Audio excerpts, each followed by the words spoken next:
안녕하세요. 반갑습니다.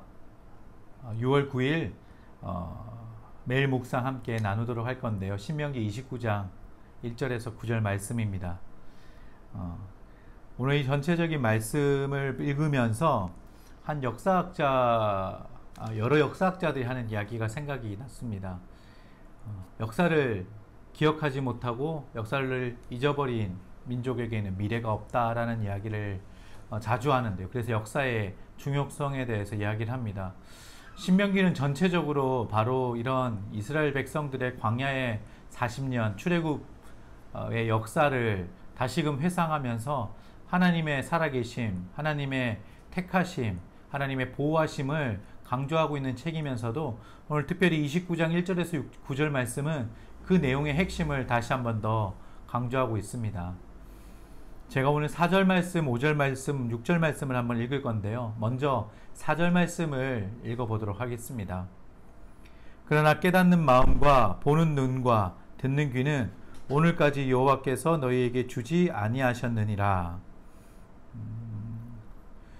깨닫는 마음과 보는 눈과 듣는 귀. 저는 오늘 이 말씀을 통하여서 우리가 하나님의 말씀을 깨닫고 하나님의 말씀을 보게 되고 듣게 되어지는 모든 과정들이 하나님께서 우리에게 주셔야 된다라는 것을 다시금 생각해 보았습니다.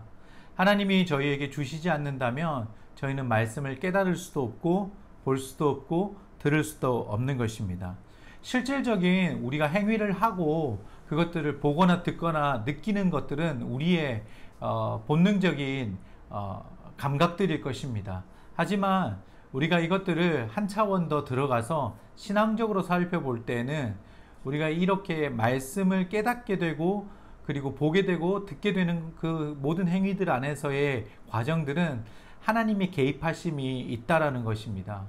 그래서 저는 큐티를 하는 여러분들 말씀을 읽을 때 우리가 함께 그 하나님의 개입하심이 있기를 사모하셨으면 좋겠습니다. 하나님이 깨닫지 못하신다, 깨닫게 못하게 막으신다면 우리는 결단코 말씀을 읽을 때 깨달을 수 없을 것입니다. 그래서 우리는 한 가지 더, 한 발짝 더 나아가서 우리 주변에 있는 복음을 전하려고 하는 많은 사람들에게 같이 기도할 때 하나님 저 사람 마음속에 교회 나갈 수 있게 해주세요. 하나님 믿게 해주세요. 라는 그 고백의 더 구체적인 기도로 하나님의 말씀을 깨달을 수 있게 해주시고 하나님의 말씀을 볼 때 정말 정확하게 볼 수 있게 해주시고 그리고 들을 수 있는 귀를 열어달라고 우리는 기도해야 되는 것입니다. 이스라엘 백성들은 3절 말씀의 큰 이적과 기사를 너희 눈으로 봤지만 너희가 하나님이 열어주시지 않았고 너희에게 주시지 않았기 때문에 제대로 깨달을 수 없었다라고 모세가 말하고 있는 것처럼 이스라엘 백성들은 그 과정들을 경험하면서도 하나님 앞에 온전히 그것들을 고백하고 하나님을 집중할 수가 없었던 상황이었습니다. 그래서 우리도 역시 우리의 삶에서 늘 말씀이 우리 옆에 있는다 해서 우리가 그 말씀들이 우리 안에서 뭐든지 자양분이 되거나 영적인 공급이 될 수는 없을 것입니다.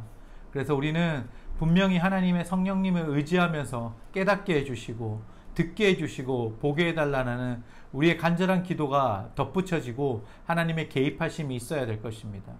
여러분들의 삶 속에 하나님의 그 개입하심이 있기를 원합니다. 그리고 같이 그것들을 사모했으면 좋겠습니다. 하나님 내 삶을 깊이 간섭하여 주십시오. 하나님 들을 때마다 깨달을 수 있는 지혜를 주십시오. 그건 저희의 지혜가 아닙니다. 저희의 입술의 노련함이 아닙니다. 하나님께서 깨닫게 해주셔야 됩니다.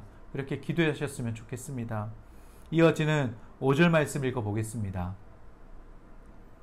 주께서 40년 동안 너희를 광야에서 인도하셨거니와 너희의 몸의 옷이 낡아지지 아니하였고 너희의 발의 신이 헤어지지 아니하였으며 40년 동안 광야에서 인도하셨는데 옷이 낡아지지도 않고 발의 신이 헤어지지도 않게 되었다라는 것은 하나님의 강권적이고 하나님의 놀라운 개입하심이었습니다. 이 40년 동안 하나님은 광야의 길을 그들에게 마치 가데스 바냐의 사건 이후에 불신앙의 사건 이후에 벌처럼 그들을 38년 동안 돌리신 것처럼 우리는 보였지만 사실은 하나님의 개입하심을 철저하게 만나는 시간이었고 하나님의 보호하심을 경험하는 시간이었습니다. 겉으로 보기에는 그들이 고통을 당하고 있습니다. 겉으로 보기에는 삭막한 곳을 걸어가고 있습니다. 하지만 그곳이 하나님의 개입하심의 시기고 때인 것입니다. 제가 몇 주 전에 이 말씀 묵상을 하다가 함께 나눴던 고백의 찬양이 있었는데요. 바로 광야를 지나며 라는 찬양이었습니다.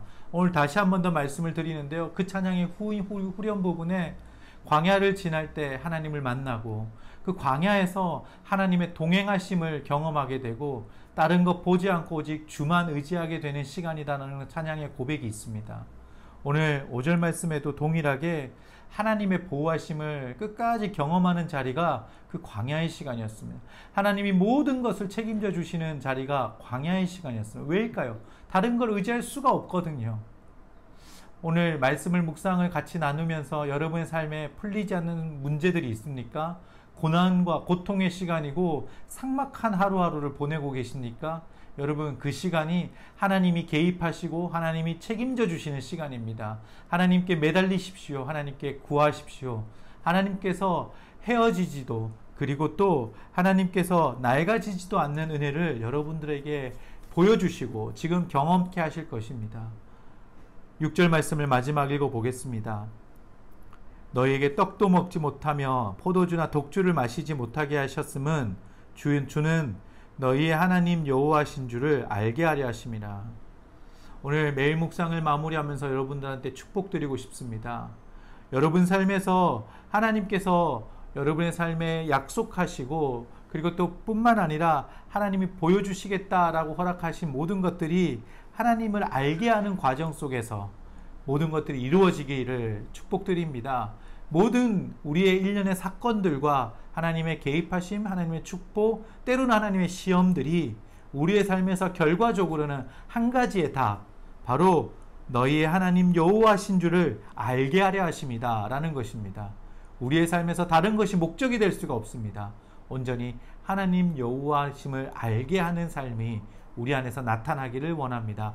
그것으로 우리가 만족하는 삶이 되셨으면 좋겠습니다.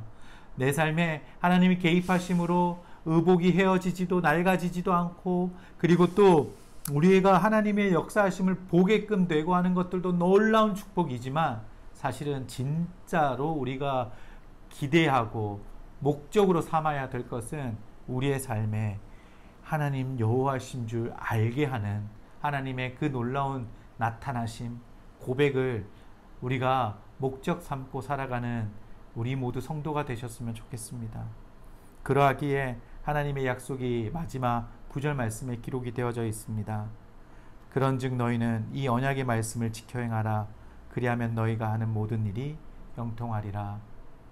하나님께서 그 형통의 기쁨, 이 형통 역시도 이 땅에서 잘 되는 형통을 말하는 것이 아니라 하나님 여호와신 줄을 알게 하는 그 형통의 기쁨이 오늘 하루의 삶에 나타나고 보여지기를 축복드립니다. 기도하겠습니다. 주님, 이스라엘의 역사를 돌아보면서 그들 삶에 하나님이 개입하셨고 함께 하셨는데도 그들이 주님께서 깨닫지 못하게 하셨기에 알지 못하고 살아갔던 모습들을 말씀을 통해서 다시금 보게 되었습니다. 우리의 삶에 깨닫게 해주시고 보게 하시고 듣게 하시는 하나님의 개입하심이 머무는 인생 되게 하여 주시옵소서. 그리고 날마다 우리의 삶이 하나님 여호와이신 줄 알게 되어지는 우리의 삶의 결과가 등장하고 보여지도록 주님 역사하여 주시옵소서. 예수님의 이름으로 기도드립니다. 아멘.